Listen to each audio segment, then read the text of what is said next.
roundtables and you can feed back to us what you think on the subject. So the reason we decided to have this discussion at the workshop was that we often hear from communities about how can you be a community if your community organisation and the community itself is getting squeezed out by other developments, whether that's second homes, student housing, luxury housing, holiday homes.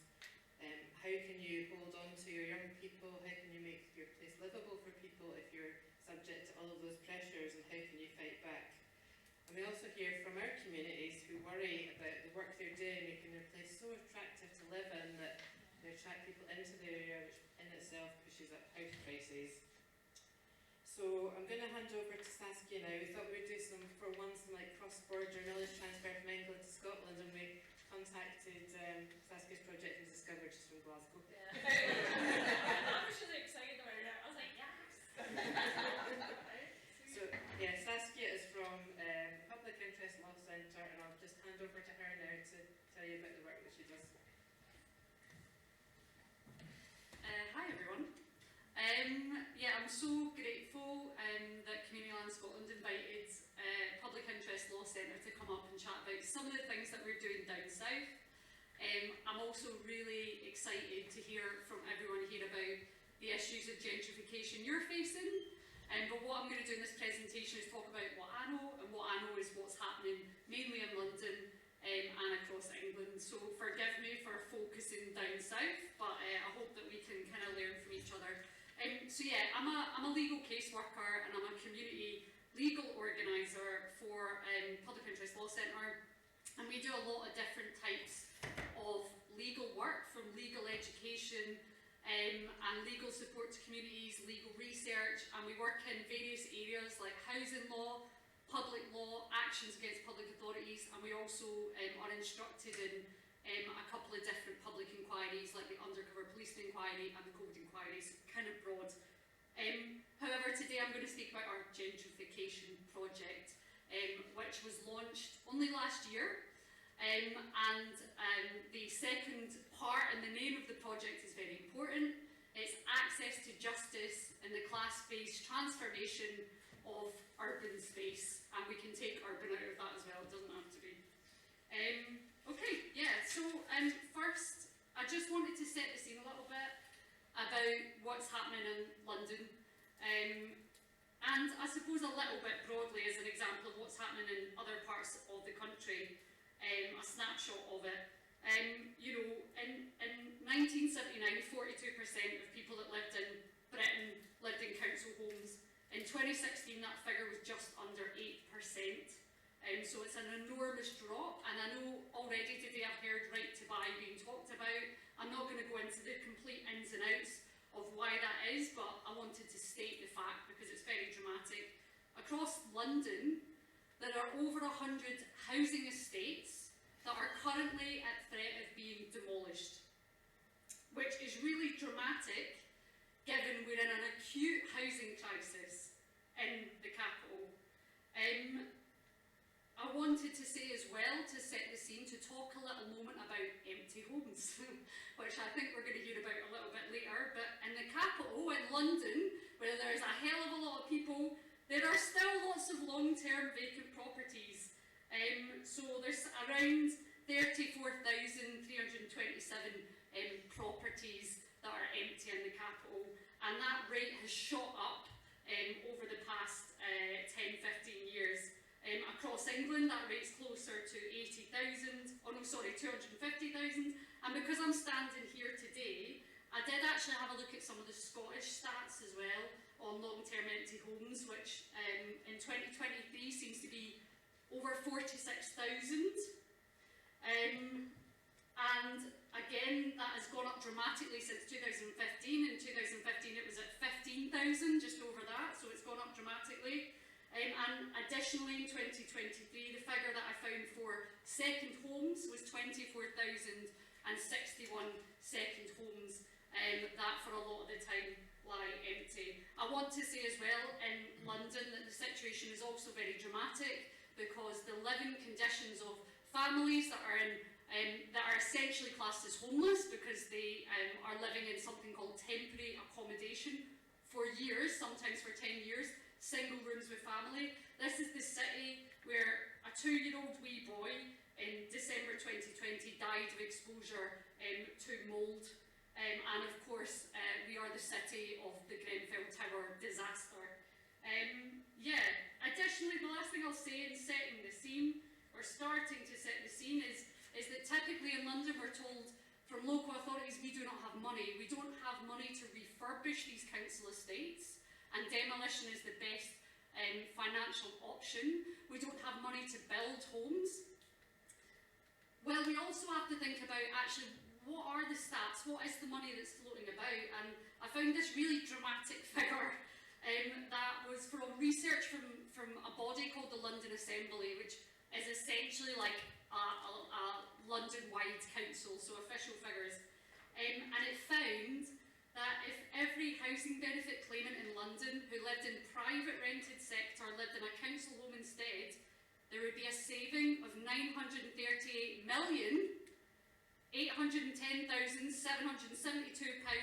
per year. Per year. And that's official statistics. So I think it's really important to be thinking about what money is flying about.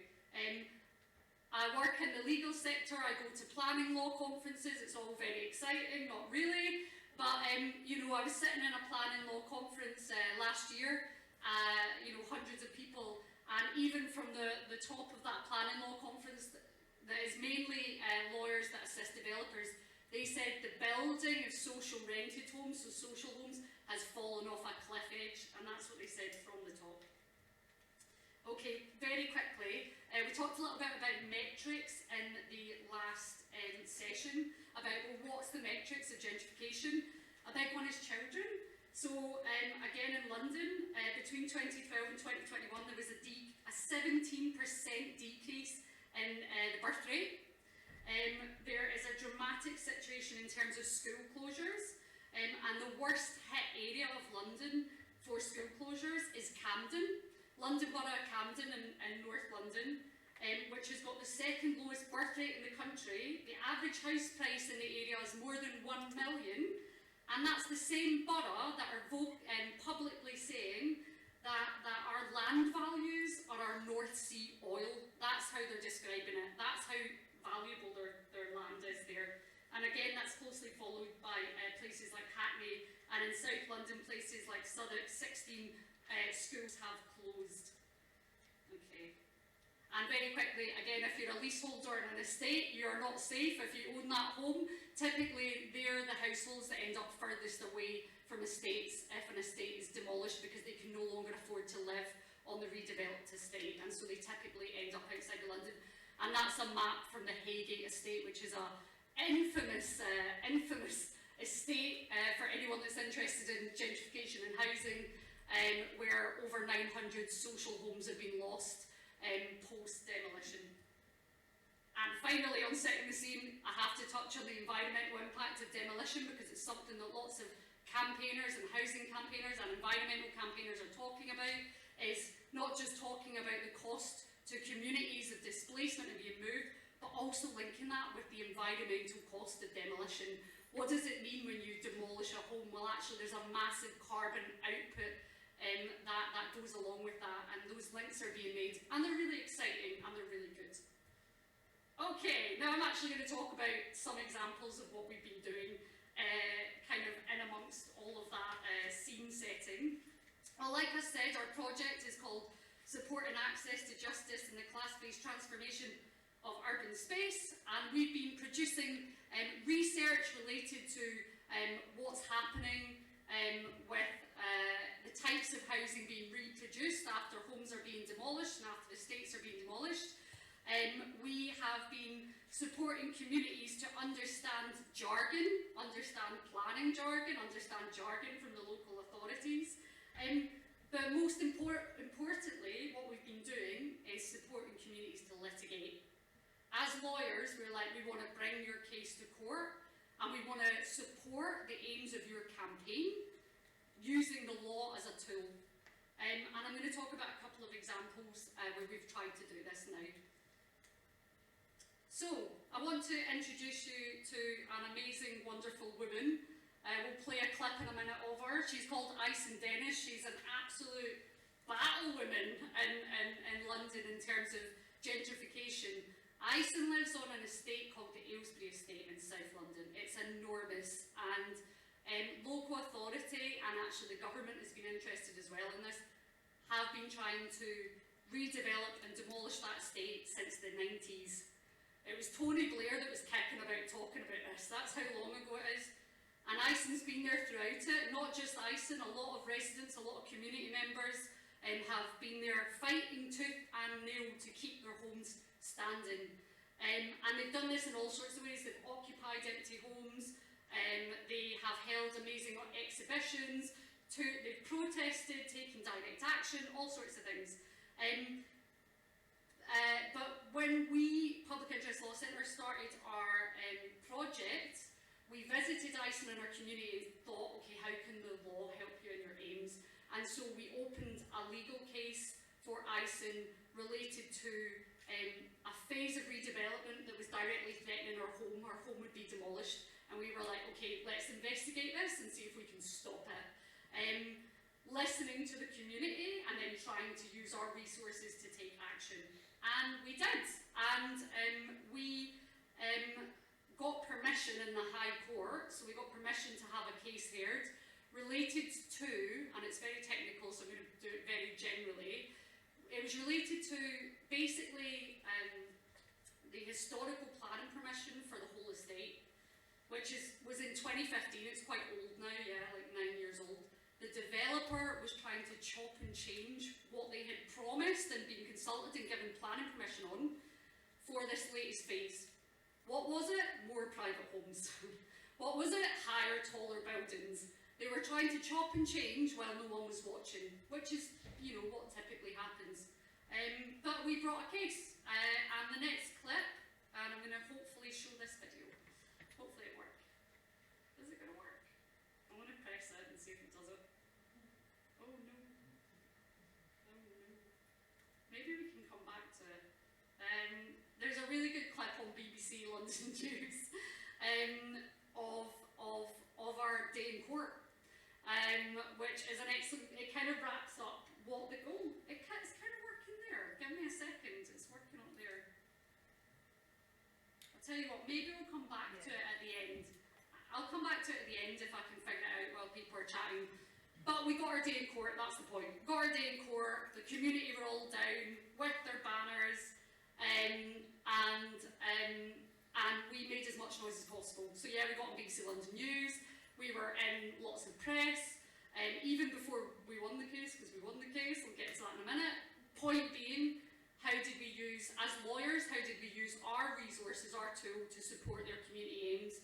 And it was about using the case as a platform to give Ison and our fellow residents a voice. So we won, which is really good. It's very hard to do to win in court, so we weren't banking on it. But the point was that we worked very collaboratively with Ison and her community to make sure that the most was made out of that, make sure that we can make most noise out of that win. That's actually set a precedent now that developers, in terms of something called outline planning permissions, the big giant ones that cover estates, are essentially not allowed to just easily chop and change what they do. So that's been quite good. We'll see what comes next. But for Ison and her community, it's allowed there to be space to come together, to get more support, because victories are really important in drawing new forces in. We need positivity, we need wins. And now they're refighting to say, we do not want demolition, we want refurbishment, we do not want to be displaced from our homes. And the developers completely on the back foot now, because the case has cost them a hell of a lot of money. A lot of money. Okay, that's one example. Next example that I want to talk about a bit is a campaign really close to my heart, because I've been in it for 10 years. Focus E15 housing campaign, again in London. A volunteer community campaign that have been fighting lots of aspects to do with gentrification. Whether that's the fact that a lot of people in London, working class people, are being pushed out of London because the only offer of housing they're being made is in Manchester, Hastings, Birmingham, and if they say no, they're made intentionally homeless, which means the council just withdraws support, no matter what, no matter if you have children, etc. But they're an amazing campaign, and they have also been fighting for land. They've been fighting for the Carpenter's estate, which is an estate that sits right next to the Olympic Park. So mind when the Olympics was in London, and you hear actually a lot globally about the impact of the Olympics on gentrification. It's infamous for it. So this estate, the Carpenter's estate, is in the shadow of the Olympic Park, and Focus E15, along with residents of the estate, have been fighting again to preserve that estate. So they occupied empty homes on the estate, because there's 400 empty homes on that estate in a borough with the worst homelessness rate in London. They occupied homes to show those homes had new kitchens, new bathrooms. Why were they lying empty? They didn't just stop at that though with community. When there was plans to regenerate, they worked with the community and we assisted them to uncover findings around something we're seeing in London called estate ballots. So it's essentially giving communities that live on estates a yes or no decision on plans. Sounds really good, right? Sounds excellent and very fair. The reality, a few years into these ballots, is that every single one of the ballots are turning out a yes vote for demolition. Now, it's a bit weird because most of the time when you're talking to residents, they don't want to see their estate demolished. They're like, how's that happening? Doesn't make sense. And what's been going on is this. Local authorities, who are property developers themselves sometimes, or they're working with property developers, are spending huge amounts of money on a large campaign to push for a yes vote. In the case of this area, £350,000 was spent on a campaign of something that campaigners now call manufactured consent. People were taken out to dinner, anything you can imagine, clowns, ice cream, free pizzas, you name it, it was going on. And importantly, people that are housed in the estate in non-secure accommodation were promised a chance of secure accommodation if they voted yes.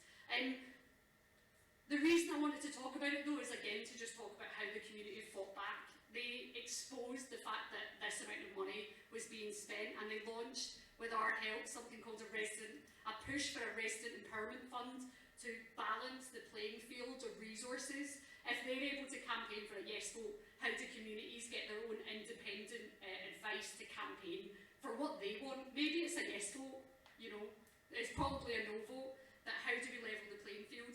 And that campaign was very successful in that there was an inclusion of a fund in Sadiq Khan, the Mayor of London's draft budget, and then somebody kiboshed it at the last moment, but that's ongoing. But I think the point is that these ideas are really interesting, and there's communities that are fighting for them, and ultimately it's a fight against displacement and gentrification. I'll go really quickly through the last couple of ones. One is Brownswell Green, another amazing community in North London. They were fighting to save their green space, because another aspect of gentrification we're seeing down south is the infill onto green land that's very well used and very well loved by the community, as in the developers come along and say, we want to build X amount of homes on that land. And this amazing community were like, nah, no chance. And we assisted them, but essentially they became the experts. They became the experts and went, nah, we're doing our reading and we're going to outdo you on this. And they went to the consultations and they became a massive pain in the arse, but the best possible one you could have. And we assisted them. We didn't litigate, it didn't get that far, but we helped them by writing letters, by getting disclosure, because unfortunately it's easier for lawyers to write those official letters and get a response than communities. I wish it wasn't that way, but it is right now. But again, this was a case of communities coming together and becoming the experts. Just quickly before I finish, I also wanted to bring it back to Scotland and to a community that I've become aware of and been in touch with in Glasgow, who are fighting against gentrification, the Wynford Residents Union in Maryhill, who are fighting to stop the demolition of tower blocks, and brought a case regarding, it was an environmental case, it was to do with an environmental impact assessment. They actually won the case, but while the case was at court, the developers demolished the tower blocks. Really shocking. However, they are keeping going, and they're really drawing the links between the environment and between the displacement that comes when you demolish communities' homes. And I think they're amazing, so it's worth checking out. Also, there's an amazing campaign that's going on, I'm afraid, in Glasgow as well. I'm sure we're going to hear about other ones.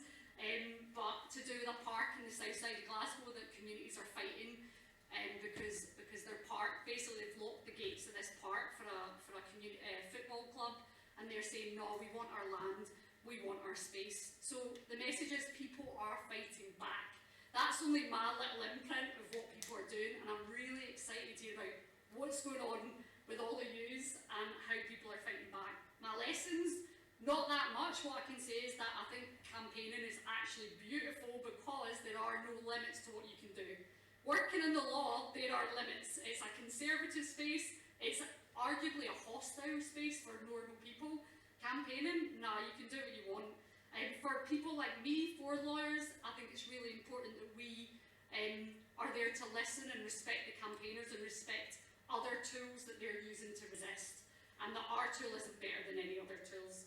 And finally, like I said with the environment, there's a really important, exciting thing happening with people that are interested in the environment and people that are interested in housing for not being pushed aside, and that is there for the taking, and it is being taken. Finally, that's all I've got to say. I am still learning, and I want to learn from all of you. That's all.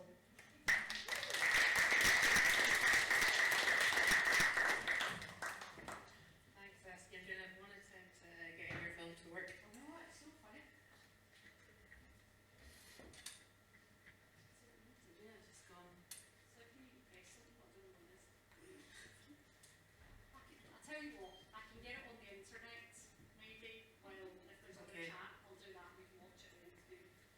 Yes, I just wanted to say thanks to Saskia really, and then you think like what can Scotland learn from London, but a lot of what you were saying about empty homes, schools closing down, depopulation, we were very familiar to lots of our groups in Scotland, and so I think it was really good to hear about what's happening in London, and hopefully we can get a bit of discussion going on that today. But I wondered if anyone had any questions for Saskia before we get into the discussions.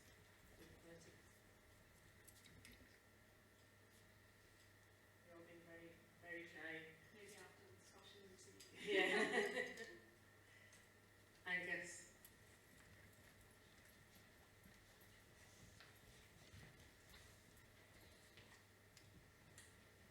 Just a very quick question. How are you funded? How did, I can't imagine how it doesn't come cheap. Love that question so much. I think it's a really important question. So mixed basically. So we really fight to have our litigation publicly funded. So I don't know what the system is up here, but down south we call that legal aid. Is that the same here? I don't know. But we fight to get it publicly funded, which has been a really hard thing to do. And it's something that's not typically been done, but we're carving out a space of saying it's actually possible to fund these challenges related to gentrification. And for the work that we do aside from the litigation, we're funded a bit by the Tudor Trust, which is, I think, probably why I'm standing here, because there's a joint funding body there. So yeah, it's a mix, but the legal aid thing is really important to fight to say this should be publicly funded, this type of work. There's an organisation up here called the Environmental Rights Centre Scotland who are on the point of setting up a law firm. That is excellent. Brilliant. Using the law to fight this can be very funny because the law itself is the means through which the commodification of land, labour and housing is permitted, and maybe gentrification is permitted. So how do you deal with trust? Because, as you said, the law is in itself exclusionary. So how do you deal with like land trusts? No, how do you deal with communities trusting the process Oh, of using the law? Another really brilliant question, actually, because I think that we have to recognise that actually, if if we're not very careful using the law, that it can actually be harmful to communities. And what I mean by that is if you've got this amazing community and you walk in as a lawyer and say, look, do you know what, don't worry about it, I've got it. We'll just do a wee legal case and then it's done. Well, actually that doesn't work, because even using the legal tool that we use, which is judicial review, what's the outcome? The outcome is that the decision that was taken on the planning just has to be retaken technically, and so you could be right back at square one.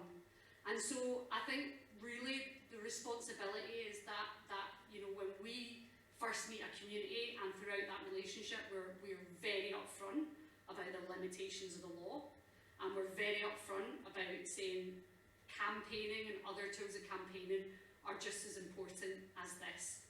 It's not useless, it is not useless, but it is not the be all and end all.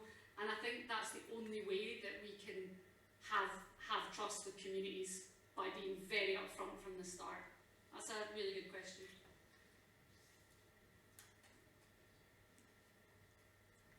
Okay, we're just going to move now into a bit of roundtable discussion. So I know we've got quite a mixture of people in the room from rural and urban groups. So what we'd like to ask you to do for the next 10 minutes, so finishing at about 12 minutes past, is having a discussion in your group about what are the issues in your area, and what your thoughts are about what could be done to change things. So if we could have a chat within your groups, and then we'll get your feedback at the end, and we'll have a bit of a discussion before we finish up. Thank you.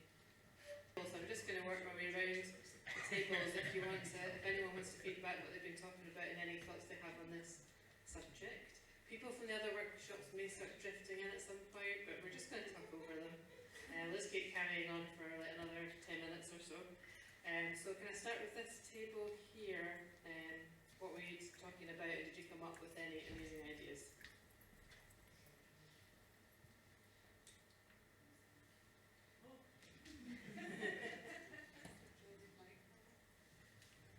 Hi there. Well, I don't know if we've really sorted it out in 10 minutes, but What? but primarily I think we think it's probably all artists and musicians' fault. Places become more appealing, and then suddenly house prices go up, and the local populations push it out. And it's not like sort of communities are sort of removed for 6 months while somebody builds some more nice new houses and they all move back again. It's somebody moving in wanted to make lots of money. Anybody else got any additions to it? It's good you came up with the problems today, because tomorrow you can solve them. You've got a whole hour and a half. Oh, well, that's fine. That will be me. Yeah. Can I ask the next table? Well, very quickly, I think the other dimension, looking at small rural communities particularly, there's taking a kind of cultural dimension to it, over and above the artists and musicians that Julia spoke about, which we share with, I mean, you gave the example of Portobello, which is a very good one. There'll be other areas like that too, but you see it in where I come from, where there's different language involved, and you see people moving in, and it's not about tearing down houses, it's more about taking over property, pushing prices up, and same as is happening in what you described, property, housing becomes inaccessible.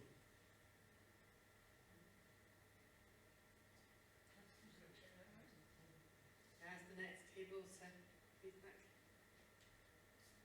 Everyone looks away from It's fine, it's not me. I mean, do I even need a microphone with this? One of the things we're talking about is just identifying what's happening within communities themselves, not necessarily what's happening with those kind of external impacts in different spaces. Hi. Because we were looking at kind of right to buy, but right to keep. And then, yeah, especially in that sense of crofting, and the fact that people might be keeping a lot of things but not doing anything with it. You see that with empty houses in cities. You see that with empty houses everywhere. And then kind of tying that in with what can be done and how do you make those changes without, or even with,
sort of like passing of people in the seasons, the seasonal influx as well. So yeah, that's sort of what we said. Thank you.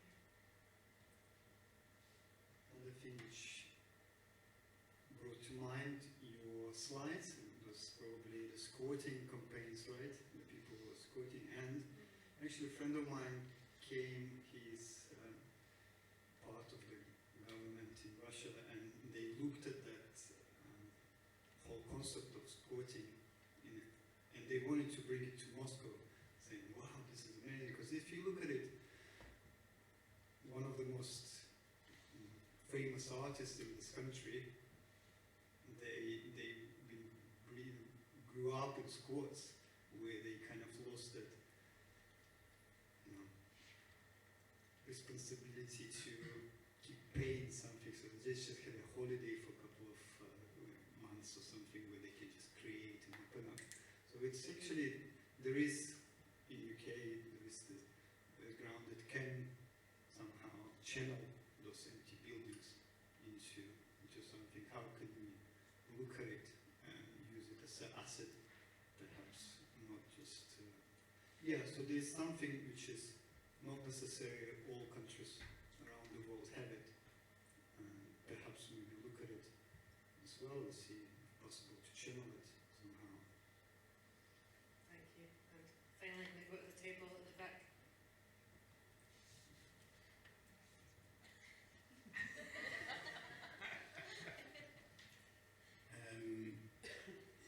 Yeah, we sort of talked about the, I mean, this all comes from market forces, just free market at work, and I mean, an example of the artists and the musicians coming into cheap property and an area becoming more popular and developers moving. I mean, that's effectively what's, we talked about Skye and their over-tourism, Edinburgh over-tourism.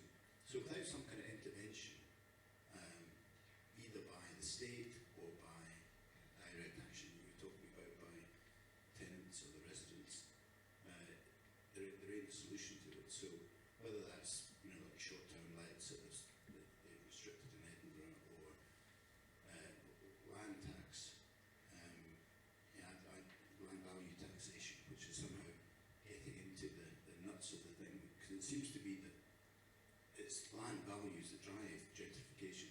So unless we can get in and change the system of taxation, we're kind of dancing around the edges of the issue. Yeah, I mean, it's the #1 subject at our conference almost every year. So I think, you know, organisations like Community Land Scotland and others are going to have to be supporting communities to do something about this, although it is quite a challenge. Before we go into, we're just going to show, we think we figured out how to show Saskia's film. Before we do that, does anyone have any final questions? And then we'll finish up just by showing the film at the end. Yeah, Thanks everyone, that was really interesting, and you know, on the last contribution, it's either, you know, reform or it does feel like it's direct action with people supporting that. I have to say that in looking at the transformation of the land up north, I mean, it made me think about again what's happening down south, where so many properties, private properties, are being built and nobody's living in them.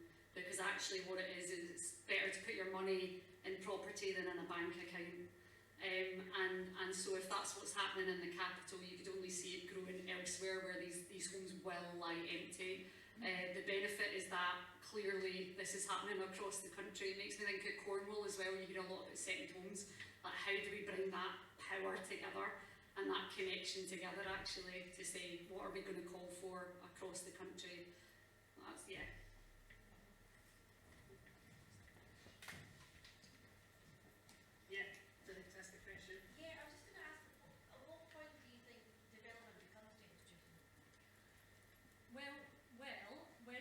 House price rising, when you see schools closing, when you see a drop in birth rate, if you think about like, the metrics of it, that's when you see it, because that's, and typically when you see the class, well, it comes back to what's the concept of gentrification. We think the concept of gentrification is the class-based transformation of space. And so actually, we found that quite useful in explaining what we mean. And when we say access to justice in it, we're talking about access to justice for some of the lowest income people in our communities. And in London now, middle income people, because they're actually struggling as well. But then coming back to the metrics is really important as well. Yeah, does that make sense? I wouldn't ever say something as kind of basic as, oh, there's a new coffee shop. That's the symptom of kind of all that other stuff that's happened. But I think we need to actually talk about the metrics to do. Well, you were saying this, a lot of the time you see it when you talk about the first generation, when you talk about kids.